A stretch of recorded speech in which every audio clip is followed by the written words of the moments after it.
À Téhéran, 50 000 femmes iraniennes dans les rues, et partout dans le monde, des milliers de femmes qui se réjouissaient de la naissance d'un mouvement de libération des femmes dans un pays islamique. Dès le premier jour, et pendant toute cette semaine de révolution des femmes, 4 d'entre nous étaient avec elles dans les rues. Manifestations, sit-ins, discussions, réunions. Et nous étions nombreuses à Paris, Lyon, Bordeaux, Marseille et d'autres villes, à mettre toutes nos forces à faire connaître leur mouvement. Nous avons transmis jour après jour leur révolte, leur fête, leur violence, leur victoire. Nous, les femmes du mouvement de libération des femmes, pratiques politiques et psychanalyse, qui affirmons que quand des femmes iraniennes brisent leurs chaînes, ce sont des femmes du monde entier qui avancent avec elles.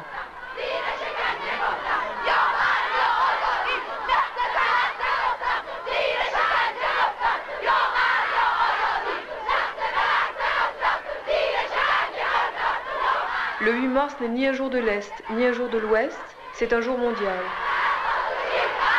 À l'aube de la Révolution, les femmes sont oubliées.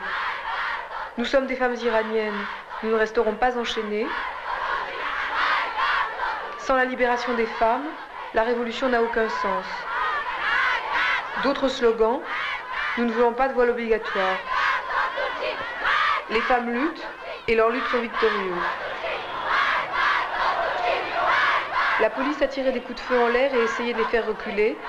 Les femmes ont crié « Nous n'avons pas peur, nous n'avons pas peur ». Et ce jour-là, dans Téhéran, partout, des femmes discutent passionnément. Une femme qui ne porte pas le voile nous a dit « Manifester dans les rues contre le voile, ça a été l'occasion d'une grande tendresse et d'une grande solidarité entre nous. Le voile, c'est une histoire d'hommes. C'est incroyable. Ce sont toujours les hommes qui défendent le voile. »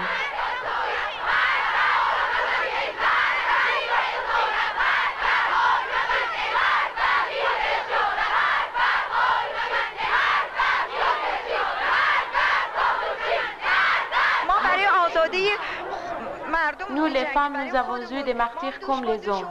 Nous avons lutté avec le voile et sans voile pour notre liberté et pour celle du peuple. Et si Khomeini continue ainsi, moi qui suis une vraie musulmane, je quitterai ma religion. Qu'est-ce que c'est un chador pour une femme? Oui, ce que ça... Oui, comment ça les entrave, enfin, quel genre de vêtements c'est? Il y a des années que je mets le tchador. Le tchador m'empêche de bouger, de travailler, de tenir mon enfant par la main. Mais je ne suis pas venue à la manifestation pour ne plus mettre le tchador. J'ai 6 filles et je suis venue pour que mes filles ne soient pas obligées de mettre le tchador, pour que les hommes ne l'obligent pas à le mettre. Je suis venue ici pour défendre mes filles contre le tchador.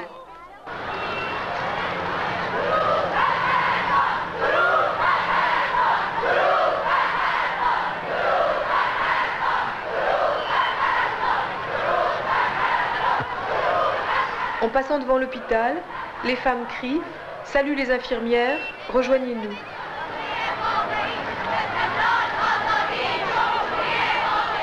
Certains fanatiques religieux ont réagi très violemment aux manifestations des femmes, en les harcelant, en les injuriant et même en les frappant.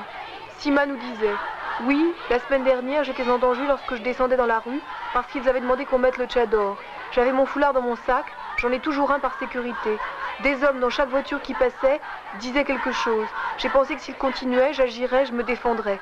On a déjà fait des manifestations. Il y avait des soldats dans les rues, c'était le danger de mort. Maintenant, on peut marcher devant quelques hommes, on n'a plus peur.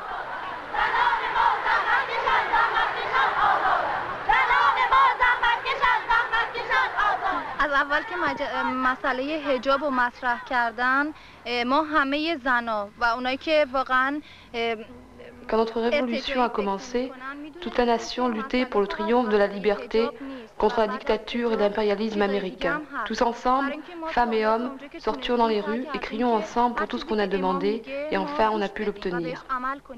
Et nous, dans notre école, nous faisions des études. Nous travaillions en même temps dans les hôpitaux. Quand il y avait des blessés, on les soignait sans demander d'argent. Après, ce jour où l'armée et la garnison s'est rendue et où la révolution a triomphé, nous étions dans les rues. Et puis l'ayatollah Khomeini a dit « Ne faites plus de manifestations, n'allez plus dans les rues ». Alors nous sommes retournés à l'école. Mais depuis jeudi dernier, les religieux nous posent des problèmes.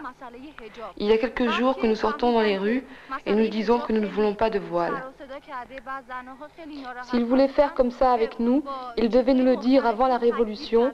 Ils devaient nous dire qu'il y a une inégalité entre l'homme et la femme.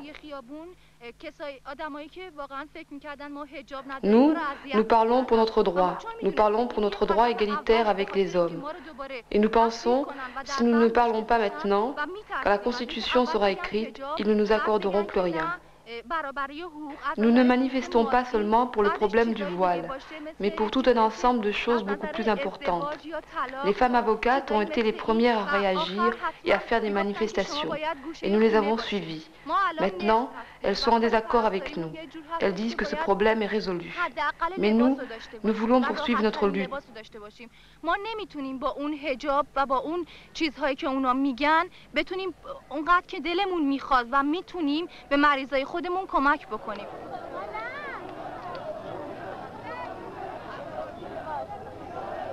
À Téhéran, nous avons parlé avec Kate Millett.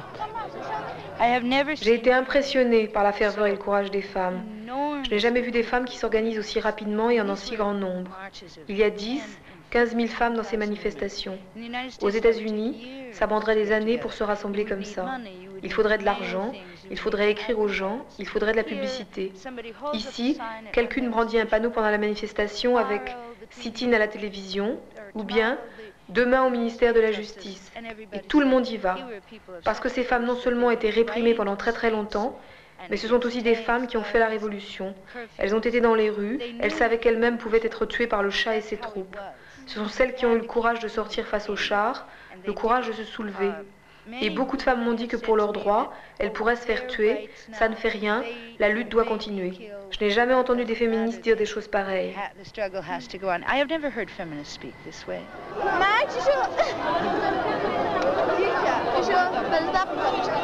On peut lire sur ce panneau « Nous refusons la tyrannie sous toutes ses formes, nous anéantirons la réaction sous toutes ses formes ». Les lycéennes étaient tellement joyeuses de manifester, ça leur a tellement plu qu'elles ne veulent plus s'arrêter. Mojgan nous a dit « Je veux vivre libre, je veux parler quand je veux faire tout ce que je veux, je n'accepte pas qu'on me donne des coups, je veux écrire tout ce que je veux écrire, jusqu'à maintenant je ne pouvais pas. Ma mère pense comme moi, elle veut la liberté, elle ne supporte pas de ne même pas pouvoir se promener dans la ville. »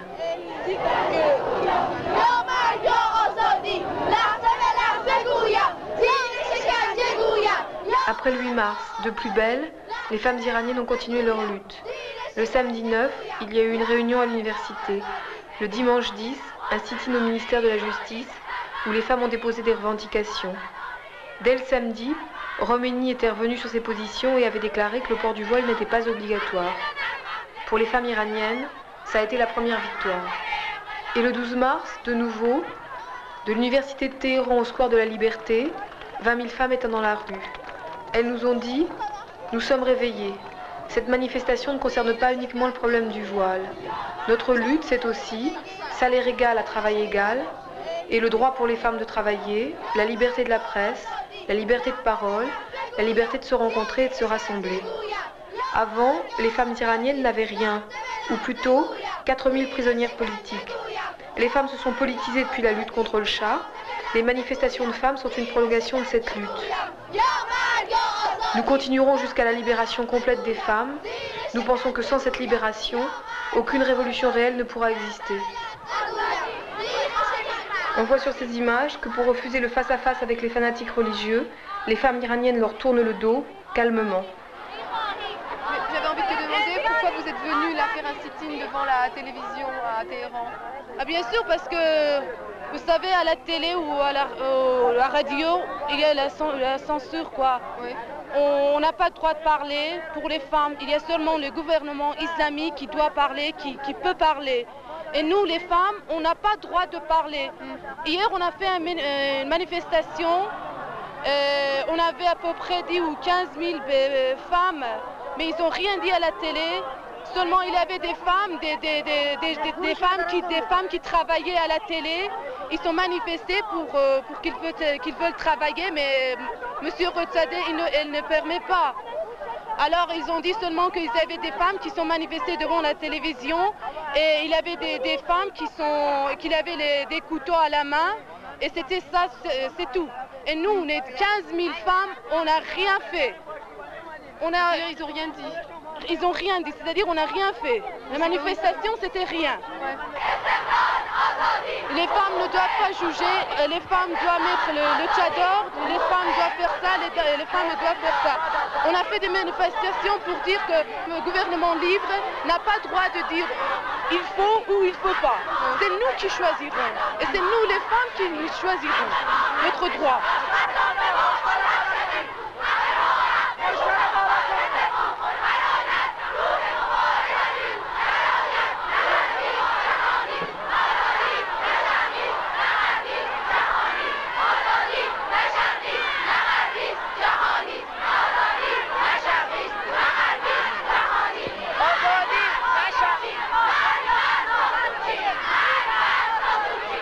Ce film document a été réalisé par des femmes iraniennes et des femmes en mouvement avec elles.